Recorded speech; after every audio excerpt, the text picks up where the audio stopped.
चलिए दोस्तों, आज हम लोग क्लास 10 का एक प्रमेय समझेंगे और वो प्रमेय जो है 10.2 है।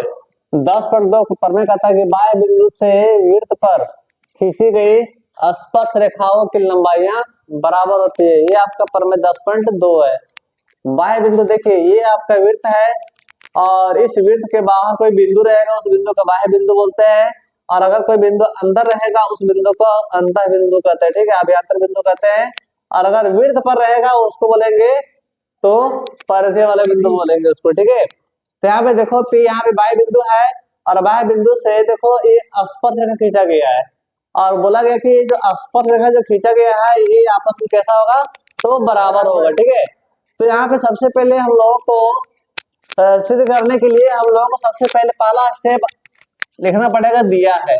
तो यहाँ पे यहाँ पर इस वृत्त में दिया कि O केंद्र वाले में AP और BP दो स्पर्श रेखाएं है। ठीक है, वो यहाँ पर आपको लिख देना है। उसके बाद सिद्ध करना है स्पर्श रेखाओं की लंबाई समान होती है, मतलब जितना AP होगा उतना ही BP होगा, मतलब ये दोनों को आपस में बराबर प्रूव करना है। ठीक है, तो यहाँ पे थोड़ा सा रचना कर लेना है। क्या उसमें रचना कर लेना है कि केंद्र O को A, B और P से मिलाया। ये आपको रचना करना है। हमने देखो एक केंद्र है, A से मिला दिया, P से मिला दिया और B से मिला दिया। ठीक है, वो यहाँ पर आप यहाँ पे रचना कर लेंगे। थोड़ा सा आपको कुछ बता देते हैं। ये स्पर्श रेखा है और स्पर्श रेखा पर हम क्या करेंगे, अगर त्रिज्या अगर डालेंगे तो त्रिज्या स्पर्श रेखा पर लंब होती है। जैसे मान लेते हैं ये आपका वृत्त हो गया, ये स्पर्श रेखा है और एक केंद्र से हम क्या करेंगे, स्पर्श रेखा पर अगर हम स्पर्श रेखा पर स्पर्श बिंदु पर जब मिलाएंगे तो वो हो जाएगा लंब, मतलब त्रिज्या स्पर्श रेखा पर लंब होती है। मतलब यहाँ पे 90 डिग्री का एंगल बन गया, यहाँ पे 90 डिग्री का एंगल बन गया। तो चलो यहाँ पे प्रमाण में देखिए,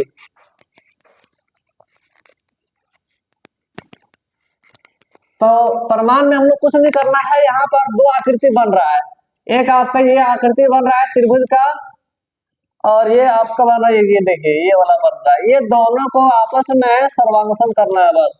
इसका नाम क्या है, तो ए वो पी है, इसका नाम बी वो पी है। तो यहाँ पे आप लिखे दोनों त्रिभुज का नाम, त्रिभुज ए वो पी तथा त्रिभुज बी वो पी में। अब देखिए यहाँ पर जो एवो जो है वो ओबी के बराबर है, एवो बराबर बीवो, वृत्त की त्रिज्या एवो बराबर बीवो, कारण एक ही वृत्त की त्रिज्याएं और एक ही वृत्त की त्रिज्याएं आपस में बराबर होती है।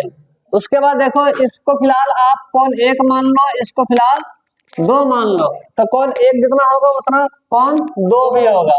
तो कौन एक बराबर कौन दो, कारण अगर लिखेंगे तो जाएगा प्रत्येक कौन 90 डिग्री, प्रत्येक कौन 90 डिग्री। उसके बाद यहाँ पे देखो बात करेंगे तो ओपी जो है इस त्रिभुज में भी है और इस त्रिभुज में है, तो ओपी वैनिष्ठ हो गया, ओपी बराबर ओपी, कारण तो वैनिष्ठ भुजा,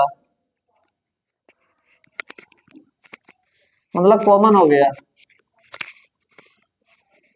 तो बताइए यहाँ पर सर्वांगसम हो गया। देखिए ये हो गया कौन, अरे ये भुजा हो गया और ये आपका ये भी भुजा हो गया। मतलब देखो समकोण के सामने वाला भुजा कर्ण हो गया, ठीक है, और ये आधार हो गया, ये समकोण है, ये क्या देगा RHS से। ठीक है, तो अतः त्रिभुज ए वो पी सर्वांगसम त्रिभुज बी वो पी, कारण RHS से। जब RHS से ये सर्वांगसम हो गया तो सर्वांगसम त्रिभुजों के संगत भाग बराबर होते हैं। अब यहाँ पे देखो ये दोनों त्रिभुज क्या हो गया, सर्वांगसम हो गया। जब सर्वांगसम हो गया तो सर्वांगसम त्रिभुज का संगत भाग कैसा होता है, बराबर होता है। यहाँ पे देखो यहाँ पर जितना एपी होगा उतना बीपी होगा, BP होगा। क्योंकि यही दोनों जो है संगत भाग है। जैसे देखो यहाँ पर जो संगत जो भुजा होगा, जो यहाँ पर क्या है एवो है, तो यहाँ क्या देगा बीवो, यहाँ पर एपी है तो यहाँ क्या देगा बीपी। ठीक है, अगर मान लो जितना ओपी होगा उतना ओपी, तो यहाँ पर ये हो गया संगत भाग में। ठीक है, मतलब संगत भुजा में, तो यहाँ पे जितना होगा एपी उतना देगा बीपी। तो बाय सीपी सीटी से क्या करेंगे, एपी बराबर बीपी बाय CPCT।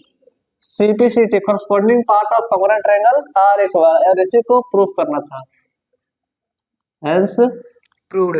प्रूव। चलिए आपको थोड़ा सा एक और चीज बता देते हैं, जब ये सर्वांशम हो गया तो सीपीसीटी से जब ये दोनों भुजा बराबर हो गया, ठीक उसी प्रकार से ये वाला कोण भी आपस में क्या रहेगा बराबर, क्योंकि जब यहाँ पर ये संगत भुजा है तो ये संगत कोण हो जाएगा। क्योंकि भुजा बराबर है तो सामने वाला कोण हो जाएगा संगत कोण, तो ये बराबर होगा। ठीक उसी प्रकार से ये वाला कोण और ये वाला कोण भी क्या हो जाएगा बराबर हो जाएगा, ये और दोनों जो होगा संगत कोण हो जाएगा। ठीक है, अब यहाँ पे आप लोगों को क्या करेंगे, क्वेश्चन पूछेंगे, ठीक है, और वो क्वेश्चन आप ऐसो बताएंगे। चलिए ठीक है, बंद करो इसको।